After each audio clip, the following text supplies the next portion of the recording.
Wednesday, President Morial delivered his annual State of the Urban League address at Friendly Temple Baptist Church. The message was both timely and what was required to set the mood for this year's conference. We are here because we've got a strong Urban League affiliate.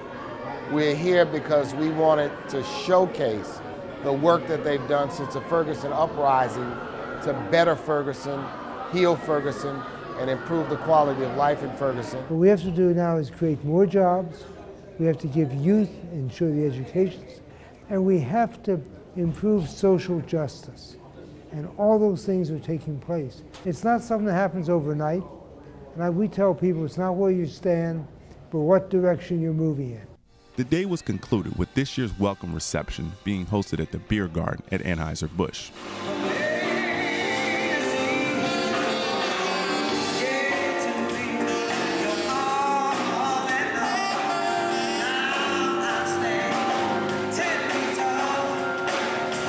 Thursday's powerful opening plenary, Protecting Our Progress, hosted many of today's young and influential voices in the media. I think it's great that the Urban League picked St. Louis as their host city. I think that it's important because there are so many other things going on here, just like in so many other cities where Black people are a large part of the population, to say we care, we want to pour resources back into this community, we see you, we recognize you, and we want to help to continue to support you. America has always been moved based on the younger generations. The younger generations have always been the firepower, the energy, the emotion, the passion. The young people have always been the ones that are willing to take big risks and leave it all on the table to move culture forward. We talk about economic development and looking at a city like St. Louis and just all over the country where there are urban markets. I think what the Urban League does best is really sort of bring that conversation around how do we empower those communities.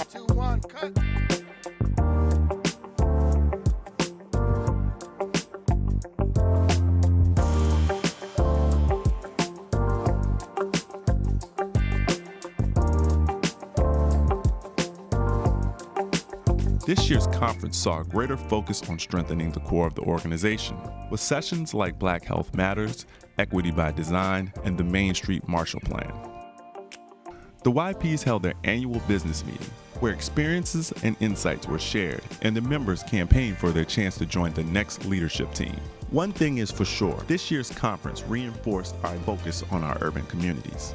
We come to cities like Baltimore and St. Louis. It's really about having a presence, making sure people know that Urban League is a resource that's very important, but also putting dollars in the community. It's important for us to make sure that we're building communities like St. Louis because we have so many different counterparts that the National Urban League is already focusing on. If we really address the model here in St. Louis, we can spread that across the affiliates across the country. We are here to rebuild our cities. We are here to take our destiny in our own hands. We are here to make sure that we are vested in and investing in what is going to be the solution for our communities moving forward.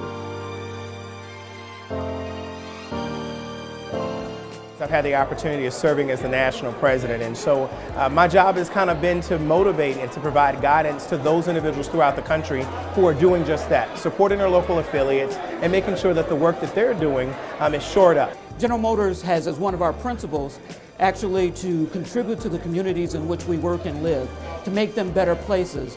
As we partner together on certain initiatives, and this is one key initiative, the whole area of STEM, critically important for us. And we did a sponsorship today of Women in Technology, a panel where we had incredible women from all segments of the industry to come in and talk about what it takes to be successful in technology. Saturday, the conference celebrated Family Day with the first ever gospel brunch. The energy was amazing, and the ensemble produced a resonating soundtrack. The NULYP Gospel Choir was envisioned by President Clinton. He commissioned me earlier this year to reach out to YP members across the nation and just come together during our national conference to sing praises to God. The success in any organization is the membership. The annual YP Awards Luncheon allows the members to celebrate the tremendous work of their peers. It was great to win this chapter of excellence for National Urban League because we busted our butts trying to create impactful programming for advocacy, community engagement, and community service, as well as trying to provide professional and personal development for our members. So we're nearly 285 members, and we've grown our membership up to 45%. We've also increased our community service impact as well as engagement opportunity with up to 600%.